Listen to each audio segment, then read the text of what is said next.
Goeienaand my boetie en sissa, wees gegroet in die wonderlike naam van Jesus op hierdie geseënde Dinsdag aand en baie dankie dat ek die voorreg het om saam met elkeen van julle te kan bid.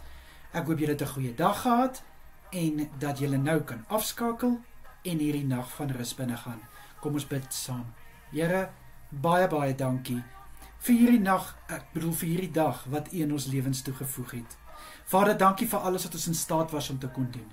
Vader, vir alles wat ons kon uitrig, sê ek vir U baie dankie. Liewe Here, ek sê vir U ook dankie vir elke oomblik se seëninge. Vader, dankie vir dit waarmee ons voorsien word. Liewe Here, baie dankie dat U genade so groot vir ons is. Here, my gebed is dat U asseblief vir elkeen met 'n soete nagrus sal seën vanaand. Ek bid dat elkeen goeie rus sal inkry, Here, goed sal uitrus. En ek vra in die kosbare naam van Jesus Christus, dat U asseblief ook, wat daar is, wat my boetie en sissa se slaap wil kom steur, sal verwyder in Jesus naam. Ek bid dat geen gedagtes, geen drome, hulle van 'n nagrus gaan beroof nie, in Jesus Christus naam.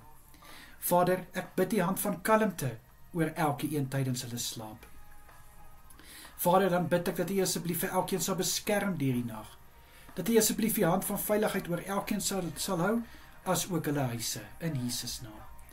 Vader, vir almal wat nagskof werk, ek sê vir U dankie vir hierdie mense se bereidwilligheid om in die aand te kan werk. Liewe Here, vir hulle wat opofferings maak om vir hulle familie te kan sorg. Ek sê vir U dankie vir sulke mense. Mag hulle weet, die arbeider is sy loon werd, en hulle sal die vrugte pluk van hulle arbeid in Jesus naam.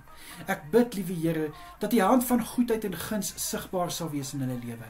Ek bid vir krag en vir wysheid tydens hulle skof.